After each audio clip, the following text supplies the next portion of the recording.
안녕하십니까 시청자 여러분, 놀라운 부동산 놀부입니다. 강력한 1216 규제가 나온 지 2주가 지났습니다. 규제가 나올 때 예고 드린 바와 같이 이 강남의 고가 재건축을 중심으로 가격이 조금 조정되는 모습을 볼 수가 있고요. 나머지 신축과 준신축의 가격은 큰 움직임이 없습니다.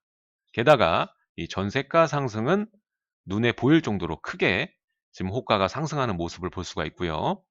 이번 금융 규제에서 제외된 9억 이하의 아파트 단지들 같은 경우에는 매물을 걷어들인다던가 호가를 더 높이 올린다거나 이러한 케이스가 많이 보이고 있습니다. 자, 이러한 상황에서 내년부터 또 바뀌는 게 있습니다. 바로 취득세율이 바뀌죠. 크게 나누어서 이 두 부분이 달라지게 되는데, 오늘은 그 두 부분에 대해서 제대로 얘기를 해보고요. 유예 조건, 그러니까 신뢰를 위해서 매월 며칠 이전에 계약한 분에 한해서는 언제까지 유예를 해주겠다. 이러한 조건과 그리고 이번 취득세율 인상에 따라 시장에 어떠한 영향을 줄 것인가까지 이야기를 나눠보도록 하겠습니다. 시청하시기 전에 좋아요와 구독하기 부탁드리도록 하겠습니다. 자, 앞서 말씀드린 바와 같이 내년부터 일부 조건에 있는 주택들의 취득세가 인상이 됩니다.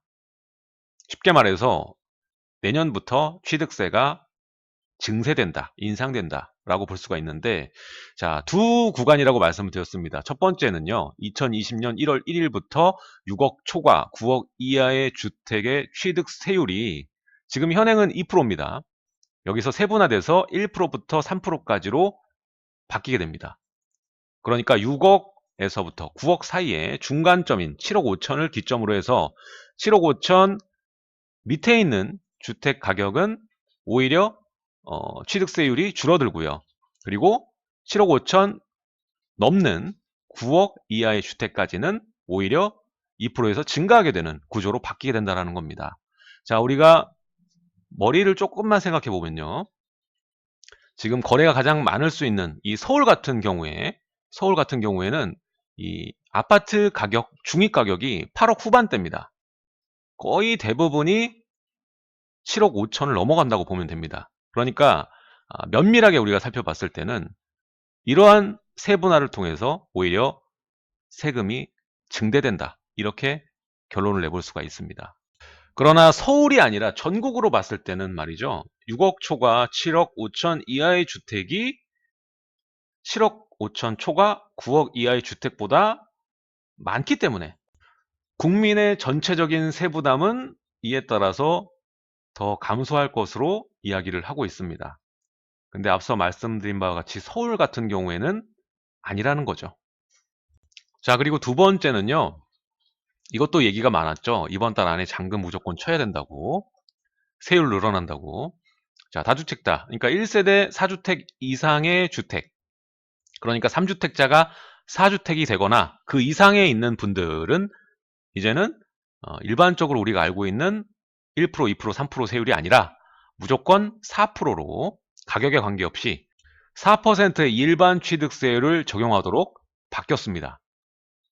그래서 2020년 1월 1일부터 시행된다고 하니까 잔금을 무조건 이번 달 내로 쳐야 된다. 그러한 조건으로 된 주택을 또 찾고 계시고, 또 이미 계약하신 분도 잔금 땡기려고 여러 가지 수를 쓰시고 뭐 이런 분들 굉장히 많았는데요.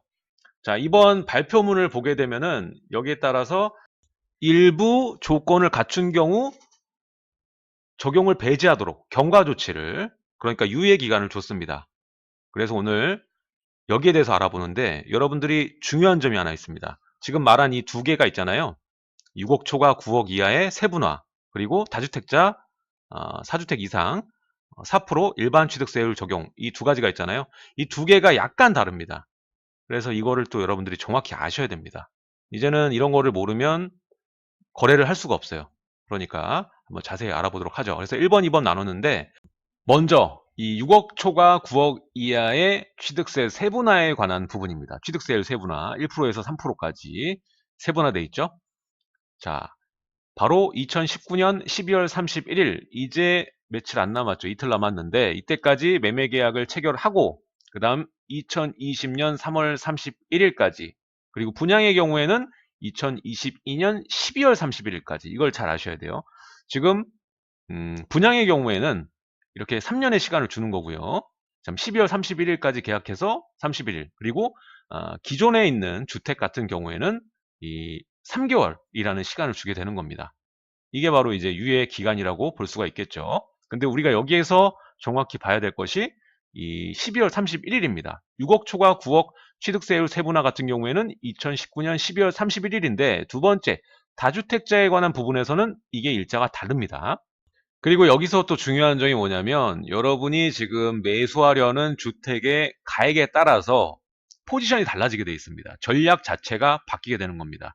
예를 들어 7억 5천을 초과하면서 9억 이하의 주택을 여러분들이 매수를 생각하고 있다면 지금 12월 31일까지 무조건 계약을 체결해야겠죠. 그래야 종전과 같이 2%의 세율을 적용받는 것이고 9억에 가까울수록 여러분들이 좀 아낄 수가 있는 것이죠. 내년 넘어가면 더 많이 내야 될 부분을 말입니다. 자, 그리고 본인이 7억 5천에 안 되는 6억 초과 7억 5천 이하의 주택을 매수하려고 한다면 내년에 취득하는 것이 한 푼이라도 취득세를 절약할 수 있는 방법이 되겠죠. 그러니까 이 부분 정확하게 인지를 하시고 매수를 하셔야겠습니다. 자, 그리고 이 다주택자 취득세율 조정에 관한 부분 4주택 이상자 4% 일반 세율 적용에 대한 부분입니다. 자, 입법 예고가 12월 4일에 있었습니다. 그래서 19년 12월 3일까지 계약한 주택에 대해서는 다르죠. 아까는 12월 31일까지 바로 내일 모레까지였는데 이거는 12월 3일까지입니다. 그래서 이 주택에 관해서는 이 기간은 똑같아요. 2020년 3월 31일까지. 분양의 경우에는 2022년 12월 31일까지 적용을 배제하게 됩니다. 그래서 12월 4일부터 계약하신 주택의 경우에는 이제 다주택자, 3주택 이상자가 계약한 주택의 경우에는 2020년 1월 1일부터 4%의 취득세율을 부담하셔야 됩니다. 자, 여기서 만약 내가 12월 4일, 5일 이때 계약을 했다. 그러면 올해 안에 잔금 치시면 되는 겁니다. 이런 분들이야말로 올해 안에 잔금을 치셔야 되는 분들이죠. 그래서 이번 달에 잔금을 치시게 되면은 이렇게 취득세율 조정에 대한 해당 사항이 없게 되는 겁니다. 바로 2020년 1월 1일부터니까요. 자, 이번에 두 가지 조치에서 여러분들이 꼭 알고 계셔야 될 주의할 점에 대해서 또 알아보도록 하겠습니다. 자, 첫 번째는 다주택자. 주택수 산정이 굉장히 중요하겠죠. 왜냐하면 3주택 이상자가 이 새로운 주택을 취득할 때 생기는 문제점이니까.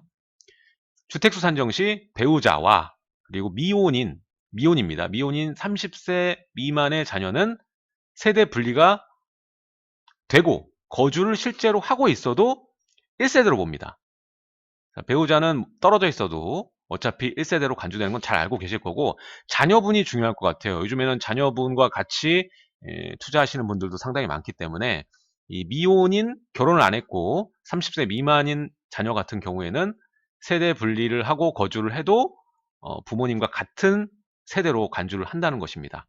그래서 거꾸로 얘기하면은 이 자녀분의 경우에는 30세가 넘어가셔야 되면서 30세가 안 되면 결혼을 하셨어야 세대 분리가 인정이 되는 겁니다. 자, 그리고 두 번째는 이게 또 중요한데 나는 임대사업자 등록을 다 했기 때문에 주택수에 포함이 안 되는 거 아니냐라고 생각하시는 분이 있는데 임대 등록이 된 주택도 이번 조치에서는 주택수에 다 포함이 된답니다. 그러니까 착오가 없으셔야 되겠고요. 또 중요한 점이 또 있는데 우리가 투자하다 보면 오피스텔, 주거용 오피스텔 투자하신 분들도 있는데 이러한 주거용 오피스텔을 투자하신 분들은 주택수에서 제외가 됩니다. 그러니까 오피스텔을 좀 가지고 계신 분들의 경우에는 주택수가 적다라면 이러한 경과 조치에 대해서 주택수에 포함이 안 되기 때문에 해당 사항이 없다라고 볼 수가 있는 것이고요. 또 하나가 이 멸실된 분양권과 입주권, 멸실된 분양권과 입주권은 토지죠. 그러다 보니까 당연히 주택수에 포함이 안 되는 부분이다. 자, 그리고 법인 같은 경우에는 세대 개념이 없죠. 그러다 보니까 이번에 적용 대상이 아니다라고 보시면 되겠습니다. 자, 이렇게 해서 여러분들이 좀 아셔야 될 부분들 제가 체크를 해드렸고요. 제일 중요하죠. 이번 취득세율 조정 조치가 주는 시장에 주는 영향. 자, 일단은 저번에 이 금융규제도 있었죠. 9억 밑에 있는 주택들에는 해당 사항이 없었고, 그러다 보니까 9억 이하의 주택들은 호재로 이걸 받아들이고 호가를 높이고 매물을 거두고 이랬죠. 자, 근데 이게 교집합이 됩니다. 6억 초과 7억 5천 이하의 주택 같은 경우에도 이번 취득세율 조정이 호재로 작용할 수 있어요. 그래서 금융규제, 앞서 발표된 1216 규제와 이번에 2020년 1월 1일부터 되는 취득세율 조정이 교집합되는 구간의 주택들에게는 좋은 영향을 줄 겁니다. 그러한 주택들이 모인 지역이 바로 이 노원, 도봉구, 강북구, 금천구, 관악구, 구로구입니다. 자, 그리고 또 하나의 중요한 점은요. 이 취득세율 조정, 이번에 있는 이 취득세율 조정의 경우에는 뭐 조정 대상 지역이나 이런 규제 지역이 아니라 전국입니다. 대상지가. 그러다 보니까 이 다주택자들이 지금 최근에 비규제 지역들 많이 투자를 하죠. 특히 이 비규제 지역 투자를 선호하는 이유 중 하나가 바로 소액 투자 진입입니다. 전세 껴놓고 뭐 몇천, 뭐 1억 이 정도만 투자하는 것을 굉장히 선호하는데, 이렇게 취득세율 자체가 증가하다 보면 이러한 투자 부담금 자체가 올라가게 되죠. 그러니까 뭐 두 군데 투자할 게 한 군데 투자밖에 못하게 되고 이런 경우가 꽤 많아질 거다. 부담이 증가할 거다. 이렇게 보고 있고요. 또 하나 이 규제에 대해서 좀 영향을 받을 수 있는 게 서울 내에서도 이러한 아파트 시장이 아니라 소형 오피스텔이나 뭐 소형 주택들 같은 경우에도 투자의 부담금 자체가 올라가는 게 됩니다. 일단은 뭐 3, 4천 투자, 뭐 4, 5천 투자 이러한 주택들 꽤나 많은데 여기에 취득세에 대한 부담이 증가하게 되면은 거의 가격이 1.5배 정도까지는 상승할 수 있기 때문에 내년 초반에는 이제 2020년 1월 1일부터잖아요. 초반에는 이러한 비규제 지역에 있는 소액 투자 진입 그리고 서울대의 소형 주택 시장에 대한 위축이 불가피할 것이다. 이렇게 보고 있습니다. 하지만 중요한 점은 이번 취득세율 조정이 실제로 우리가 아파트 시장에 큰 영향을 줄 것인가? 사실 그렇게 본다면 그러기 어렵다라고 생각을 합니다. 일단 양도세에서 공제를 받을 수 있는 부분이고요. 아파트를 매수할 때, 구매할 때 취득세 자체가 큰 요인으로 작용하진 않습니다. 따라서 기존에 있는 아파트 시장은 이번 조치가 줄 수 있는 영향은 굉장히 미미하다고 보는 것이고요.